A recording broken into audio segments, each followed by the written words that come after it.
I am Adam at Pando. I'm our head of customer success. So we focused on calibration, performance transformation, and when to use performance calibration as part of that. I'm a former recruiter. I consider myself, after 4 years, almost 4 years at Pando, being an honorary HR business partner. And my hope here at Pando, the reason I joined, the reason I'm still here, the thing that I want to get out of it is I want to help employees, including managers, to be happier, healthier, and more effective at work. And I'll talk through how we can accomplish that really with or without Pando, but how I hope to help you accomplish that throughout the session today. Our agenda. We're going to talk through designing performance systems that actually drive outcomes, when and how to use calibration because it's not an always on thing, what transformation actually looks like in practice, and then how we can support you to transform your performance within your organization. So let's start with the foundation. How do you design a performance system that actually drives outcomes? The old way of doing things is the way that most of us have done things, and even our customers who are on this journey of transformation still are doing some of these things, just to be clear. But most organizations come from or evolve from this sort of annual or semi-annual backward-looking performance review. Feedback is infrequent at best, non-existent at worst, or only comes at the review times. It's subjective, it's not based off of any sort of set expectations, transparency, etc. And I won't read through each of these line by line. I think we're all familiar with the old way of doing things. Probably are on this call to get toward this, or at least some components of this new way.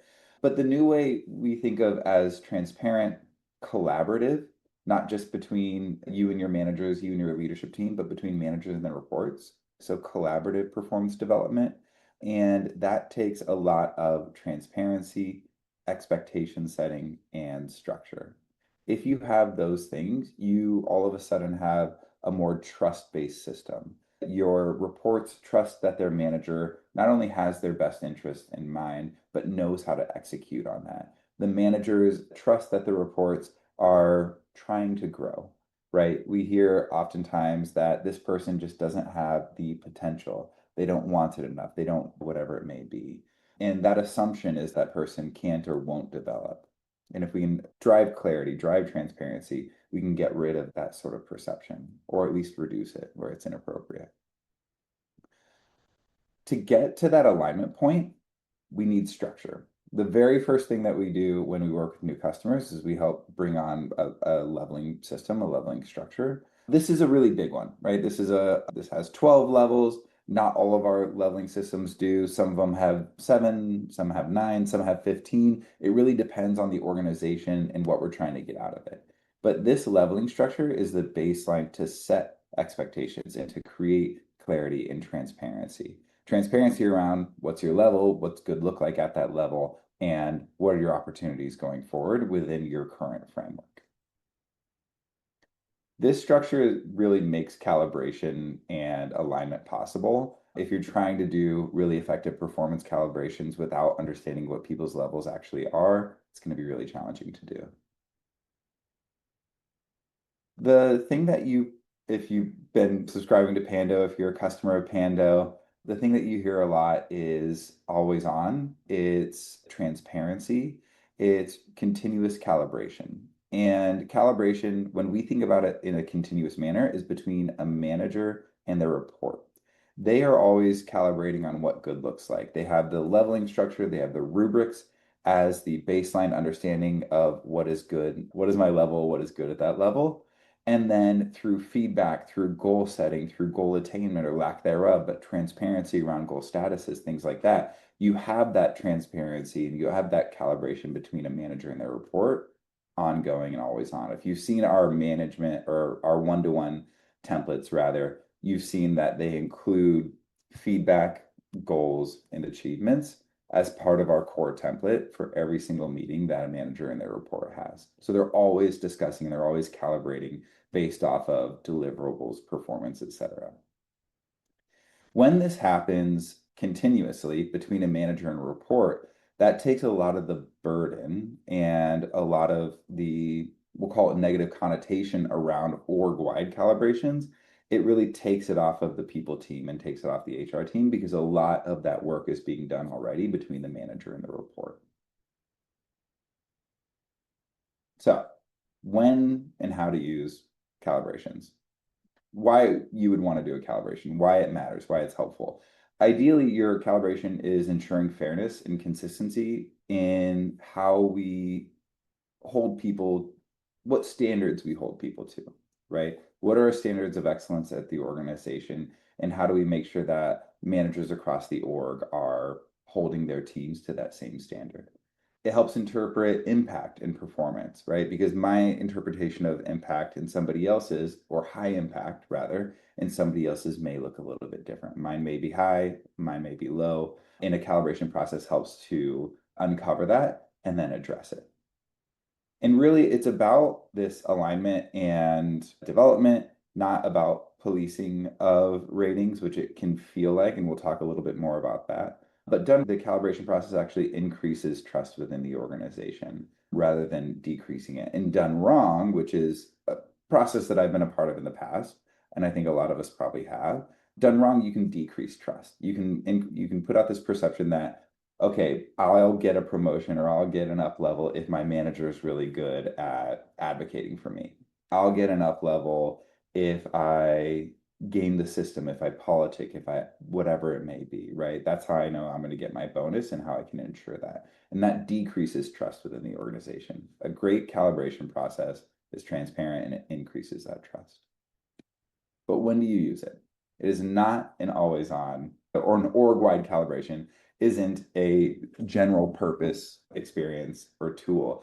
It is a precision tool. You use it strategically when you're rolling out new performance expectations. If you have, for example, rolled out a new leveling structure or a new set of performance-based rubrics, then doing an org-wide calibration can be really helpful. If you have a reorg or if you are scaling, expanding the number of employees that you have and thus reorging constantly. If you have leadership changes that are impacting the perception, or not the perception, but the measure of performance and the expectation around performance. And then bringing on new managers, right? So if you have a new manager coming on board in a department, you can do a calibration with just that department to help that new manager get on board and get an understanding of what good looks like, how to assess it, how to determine impact. If you have a bunch of new managers, then maybe you go back to do an org-wide one as well. There are cases where there's a cultural reset, a big scale, whatever it may be, that causes a need for this as well. But again, these are one-off things. This isn't the standard. Every time we do an assessment of our employees, we're going to do a calibration. We don't think you need to do it that often, that much. So as you do this over and over again, as you use it in these micro ways, then you increase trust in the process and you increase trust in the things that happen between this process. If you're saying, we're not doing this every time, we don't need to, we trust that you understand it and understand what good looks like after we do this one time or a couple of times, then again, you increase that autonomy and that trust with your employees. All right, how do you run a calibration? Number one, gather inputs. What are the feedback or pieces of feedback that your employees are getting? What are the goals that they're setting? How are their assessments coming through? Who are the participants? Is it a whole organization thing? Like, again, you're rolling out a new structure, a new set of career frameworks, or is it one department or two departments? And then when you're in it, you're identifying patterns. What are the managers that are rating their teams really high on average? What are the ones that are rating their teams really low on average? Is that accurate or not? It could be accurate. A team could be really high performing or lower performing than others. But you're looking for those outliers in particular to see where you want to dig a little bit deeper. And then you figure out next steps. Are you going to ask managers to update ratings? Are you going to base your promotions based off of this? Is there additional data that you need to do? Either way, you're probably coaching managers on some type of conversation. Either they're going to have a challenging conversation where they have to reveal a low rating to one of their reports, or they need to be able to talk about next steps really clearly with them. The data exists. The data's in Pando. You may be refining it, but all that data comes into the calibration process. The calibration process itself is providing color and context and transparency around what these ratings mean to these individual managers and what you need the ratings to be to align with performance expectations across the org. All right, I'm going to jump into a demo. In the past, we've all known when I've done this at previous orgs, the whole company's known that there is a process. I don't know that it was called, I don't think it was called calibration to all the employees, but everyone knew that after they got assessed, their managers would get in a room and talk about it. So that was a known thing. Whether it was announced or not is a different story. If you haven't seen Pando, this is my profile. These are, well, Andrew's profile on my demo doppelganger. These are his competencies and how he's been rated by his manager on his last performance assessment. But let's go to analyze and go to performance. And we'll take a look at the calibration. This calibration view is one of my favorite reports, and there's a lot here. And so I'm going to try to go through everything. We've got all of the folks in our current, we're 2025 mid-year check-in. We've got everyone who had an assessment done, and we've got all of their performance ratings. What did their manager rate them when they submitted the draft of their assessment? Here we have a current column, which I'll come back to in a little bit more detail, but the point is from when the manager submitted their draft until eventually they share the results of the report, that rating may change, and we want to be able to track that. If we scroll to the right, we can see more rating numbers on how someone averaged across their competencies. We can see responses, if any, to the custom questions that we asked throughout the assessment process. And then if we click into an individual, we can see the full assessment. And the idea here is we want to be able to say, okay, let's take a look at maybe everyone at once. Maybe we filter to just one of our departments or just one of our managers. More than likely, what we're probably going to do is say, let's go to the folks who are outperforming and excelling. Let's look at these, or really just outperforming maybe to start. And we go down and we see, okay, there's no one actually in there. So let's say excelling.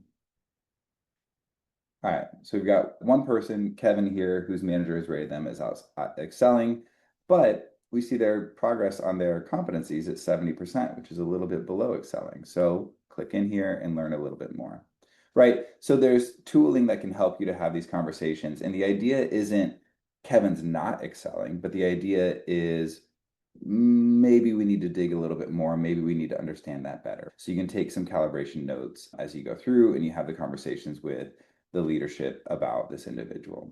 Most of the time, we're seeing this done, including the managers in the room. We've also seen it done where it's just executives.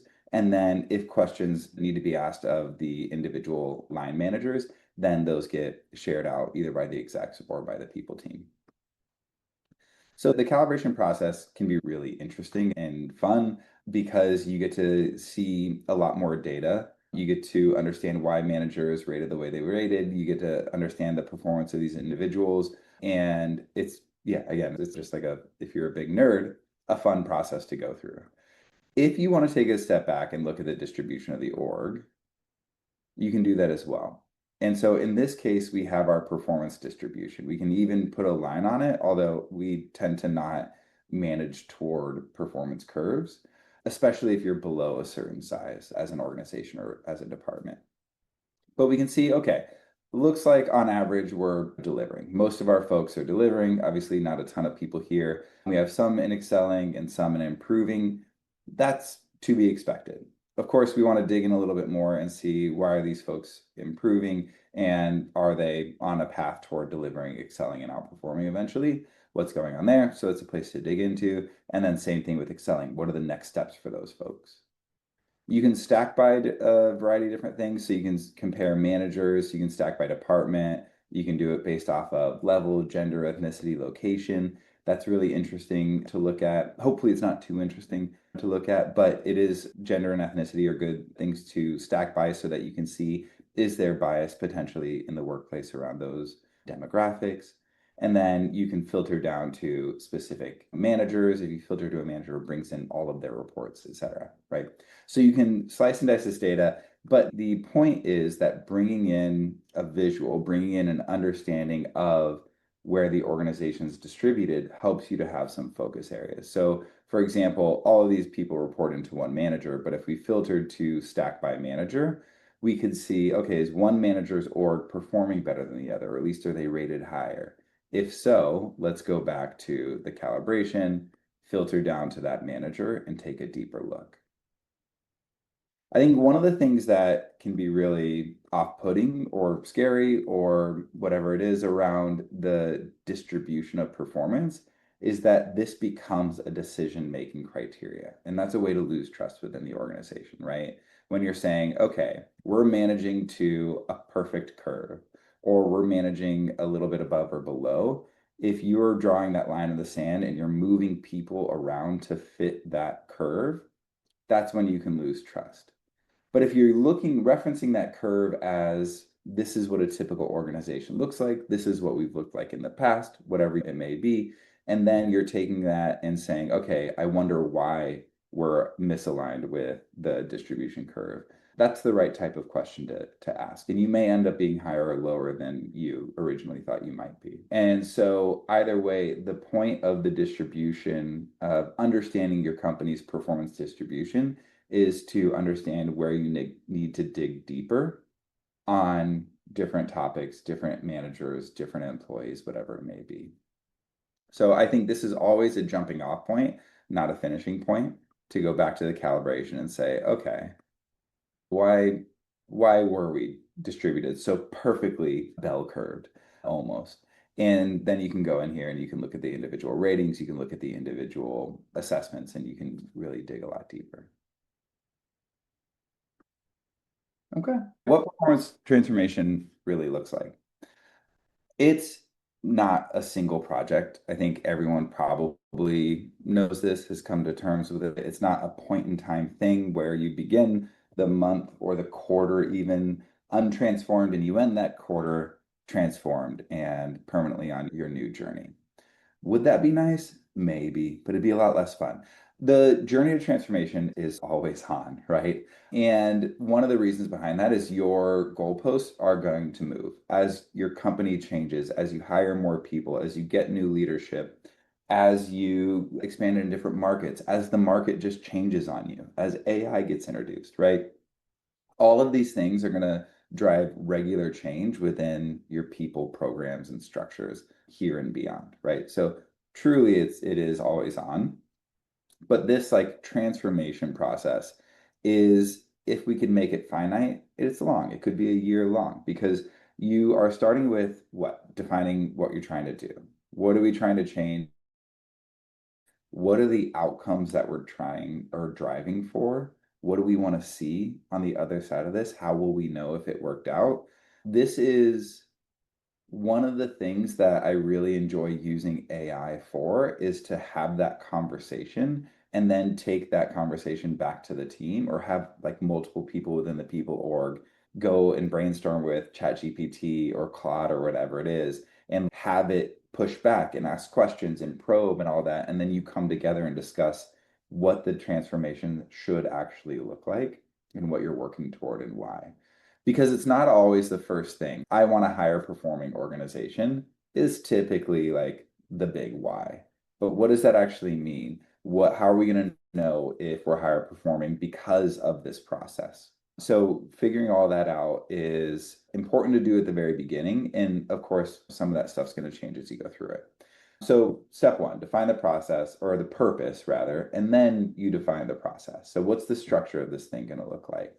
This is where you're collaborating with other folks on the leadership team, not just the people team, to say, okay, here's what performance assessments, evaluations, development, L&D, here's what it all looks like today.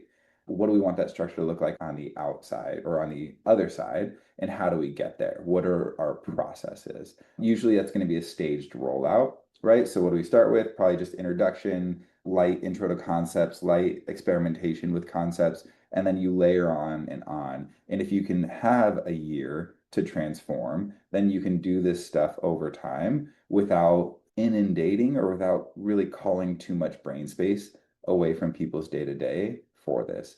And you're likely to be more effective. If you don't have a year, if it's urgent, obviously you can design a system around that. And we can help you with that too. And then you implement it, right? This is the stage thing. Okay, what do we implement first? What's next? How do we stack on top of what we've already done in the past? And then optimize it as you go through. Whenever you can, get feedback from different groups, different personas, and you can bring that into future iterations, future rollouts. Maybe it's the way you communicate, maybe it's how often you communicate, maybe it's the timing of asking people to do new things. Optimize those processes, but you're also going to say, get feedback that this part of the calibration or this part of the performance assessment wasn't really helpful. And if you can delete a question on your performance assessments, performance reviews, you're going to save your organization a ton of time. Every single question matters. And so if you get that type of feedback, you can remove or you can reword things like that.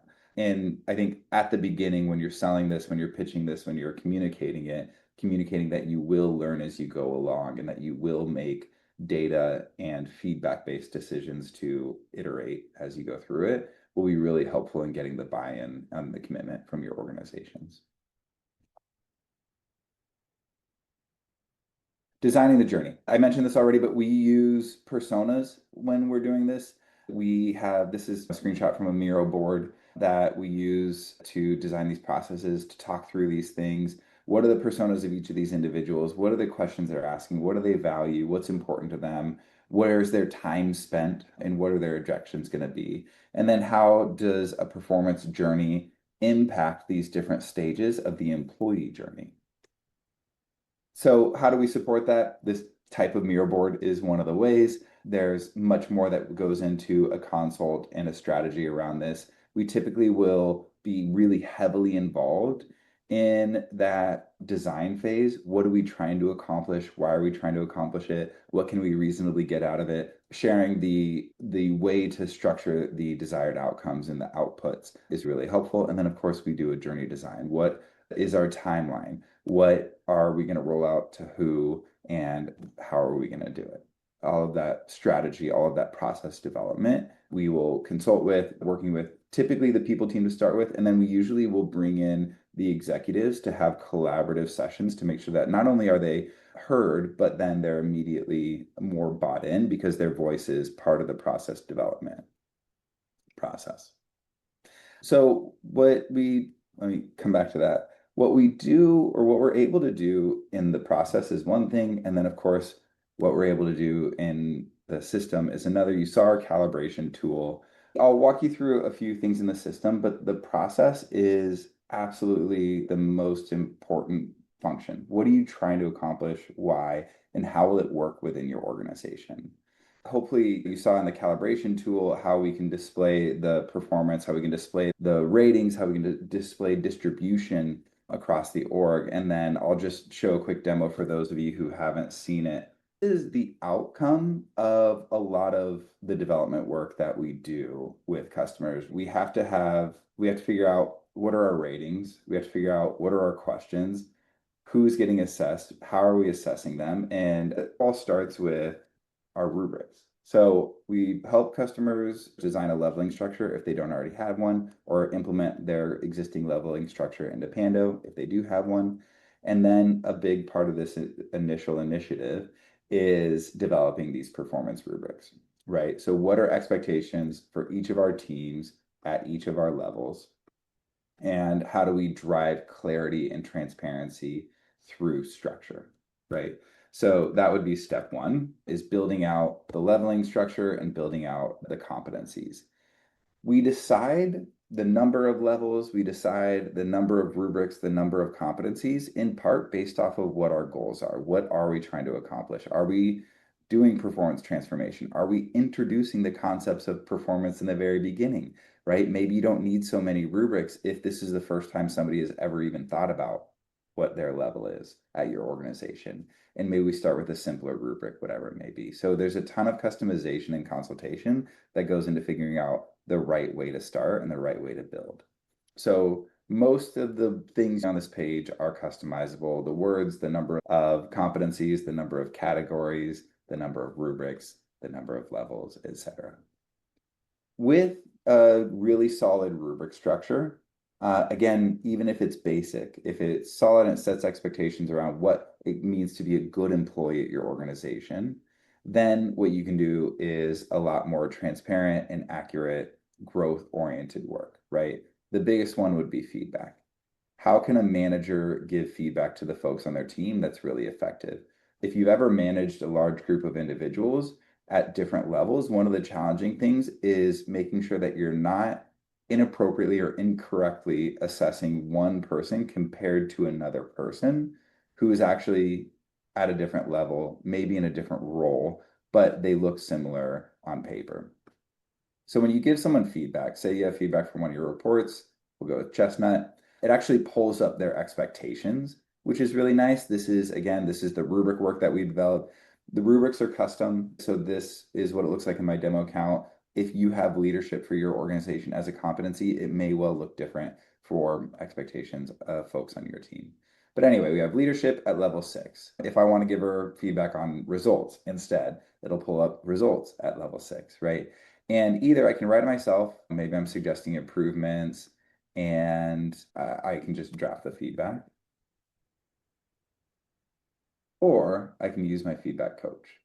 And the feedback coach is a conversational AI. I like it for this coaching piece because it keeps on probing, and I'm not going to go through a full example, but if I go back to Kate, maybe it will show up if it's saved in my cookies.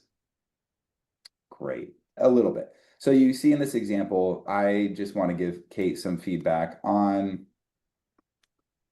product knowledge. And I'm thinking, wow, Kate's so knowledgeable. I want to tell her about it. The AI coach is going to say, that's great. I love to hear that. Tell me more.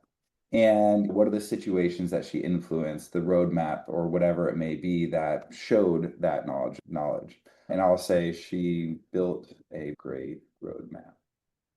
And I won't go through this whole thing, but the idea is it'll go through, ask additional follow-up questions and probing questions to help you build out that piece of feedback to be more effective and more accurate. What I really like about it is that through that process, through asking you questions and you having to answer them, it actually makes you better at thinking through and thinking about how to deliver feedback.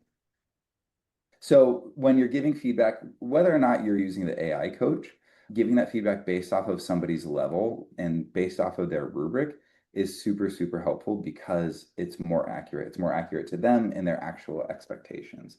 So this is one of my favorite things to have as an ongoing part of calibration between a manager and their report. If a manager is regularly giving feedback, that feedback is based off of the rubric, then there's automatically more alignment than just a sort of general or random piece of feedback.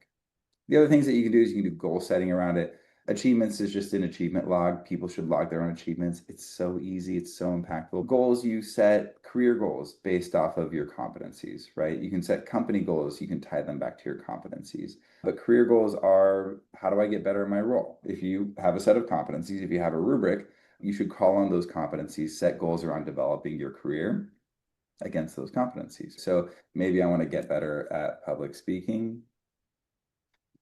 And that would be a career development goal that I make around my competencies. And I can tie that into my competencies automatically. Actually, it's done in my performance assessment when it comes time to review it. So if I've hit this goal, however I define it, it'll actually come up in my performance assessment. So let's go to my full self-assessment.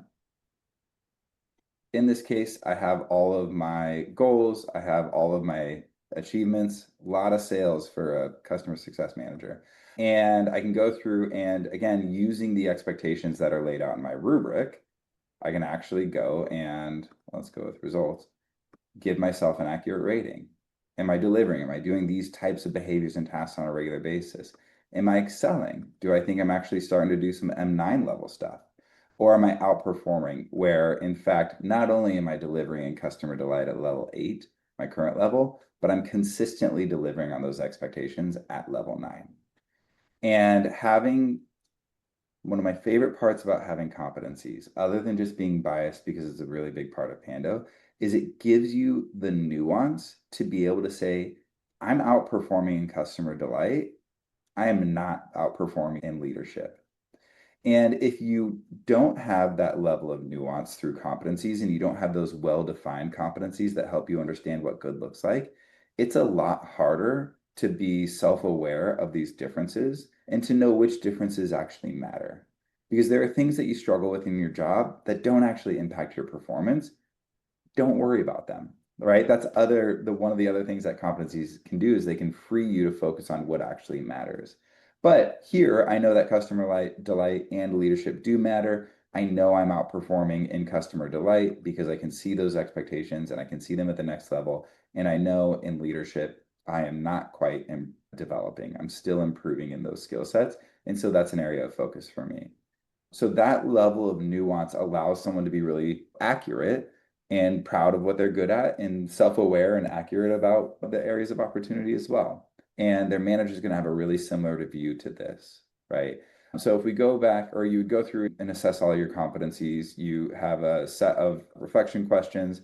I'll actually show it from the manager view just so we can see it. Let's go to Brienne. Nope, Chestnut.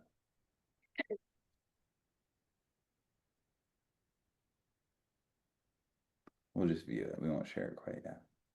So we have our distribution of my ratings versus Brienne's ratings. So mine, Brienne's, I can see that in a visual. I can go down and I can see how each of these were rated. It's actually highlighted where we are mismatched. That's where we want managers to spend their time, their focus, right? If you're aligned on a competency, you probably don't need to spend a ton of time justifying the rating that you gave. If you're misaligned, you think they're delivering, they think they're excelling, there's a case to be made. That's where you should spend your focus, right? Is describing that misalignment, describing what you think will get that person up to the rating that they gave themselves. So you go through and you can see each of these competencies side by side. If you're using 360s, which we just really rolled out, you can see the ratings that the peers gave as well, all within this view, and get a really holistic picture of your assessment, their assessment, other folks' assessments, whatever it may be. And after you go through and respond to the ones you need to respond to, maybe you, again, update these as you're going through. You can share with Brienne. She gets the results. She's able to view these if you choose before you meet with her. And then she can even reply back to these comments and ask questions ahead of the meeting so that both her and you, or her and her manager, are really well prepared to have an impactful performance conversation. Okay, so transformation is typically about transparency, clarity, alignment. Originally, alignment between managers and the organization. And then from that, better, more clear alignment between managers and their reports so that the people team, the HR team, doesn't have to always be involved in such an intense level as what we looked at with the calibration chart. It's useful when it's useful. If it's not useful, don't use it.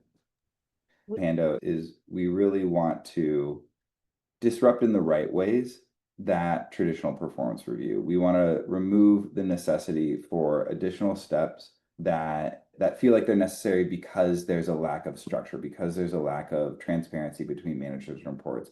If we can increase those things, we can remove the requirement, remove the need for big, bulky processes. We can make not only you and your teams more efficient, but also the actual organization itself, the different departments. And if you have more transparency always, then it automatically increases the transparency that people have in your calibration and your performance process because they know what's coming, they know what's expected of them in their role throughout the year, not just at the end of the year.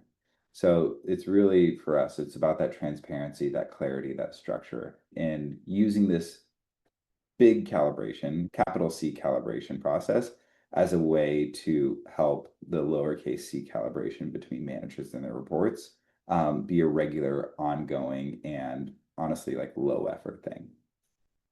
We got a question going into the call about invisible work or non-promotable work.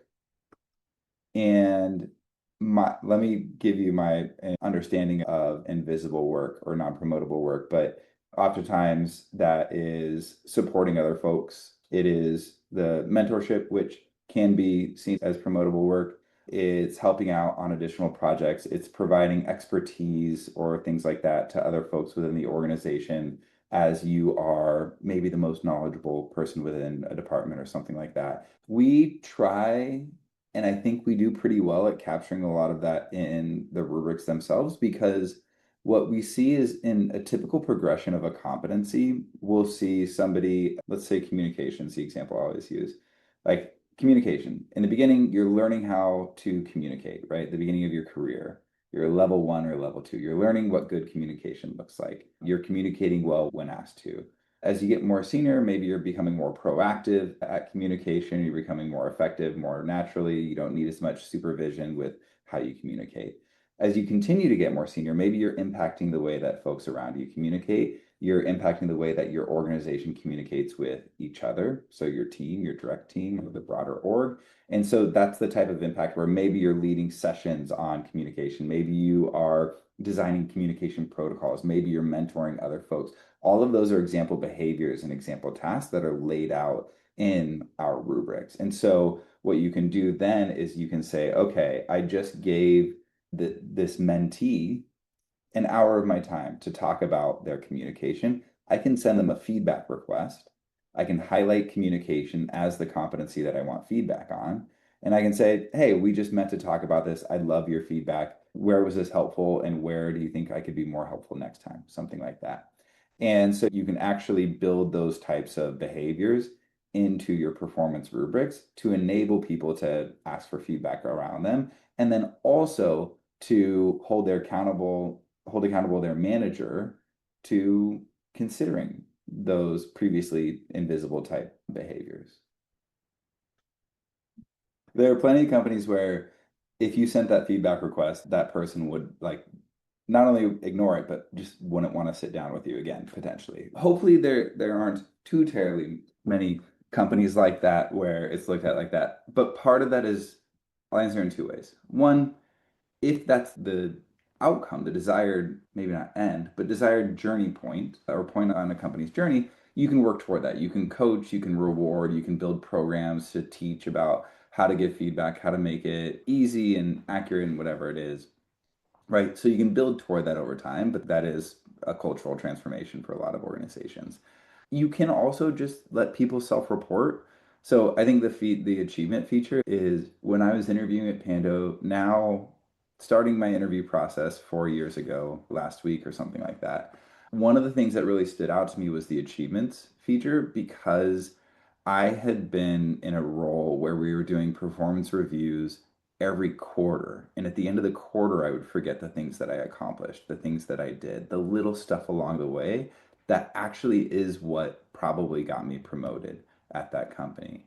And so the achievement log I really liked because it's something that you can do for us in Slack. You can do it in Pando as well, obviously, but it's just like coached junior, I coached Bob on whatever it was. And it's related to maybe my leadership competency.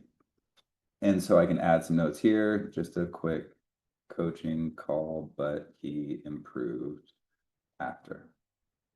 And it could be so simple as that. And it's a way for you to do something in 30 seconds that means you're not documenting it in some other tool like a Google Doc or Microsoft Word doc or Asana or something like that, and then consolidating back or collating it back into Pando later on. You're just throwing it in here, you create it. It's like the example I usually use is sold the biggest deal in company history, but that doesn't have to be, right? It could be something small. All you're saying is, hey, I want to remember this when I go into my performance review at the end of the quarter. That is literally the criteria. That's the bar that it has to pass. Do I want to remember it? And the way that I convince people to log achievements, because it can feel awkward to do that as an individual. But the thing that when I was at that same company, I managed a team of 8 people and trying to remember what all 8 of those people had done, again, even over the course of the quarter, when I couldn't even remember all the things that I had done, that was a really challenging thing for me. And so having them, giving them the ability to log, self-report their achievements along the way would have really helped me as a manager to not accidentally discount, to not be reliant on my own note taking or lack thereof. And so it's doing yourself a favor by doing your manager a favor or vice versa. And so it's a self-reporting way, and your manager can ask you questions about it or whatever it is, right? But it's just, hey, I want to remember this come assessment time. I think this was impactful. in some way. If you want to see a more detailed demo, if you want to see a more specific demo, obviously there's a lot in the app that we didn't cover. We didn't really go into the depth at which you can track goals and actually work toward goals in Pando versus like setting them at the beginning of the quarter and then checking in on them after they're due, the rubric development process. So if anyone wants to learn more about that, you can reach out to me directly if you'd like, adam@pando.com. Happy to answer more questions. Okay, I'll call it there. Thanks a bunch. See y'all soon.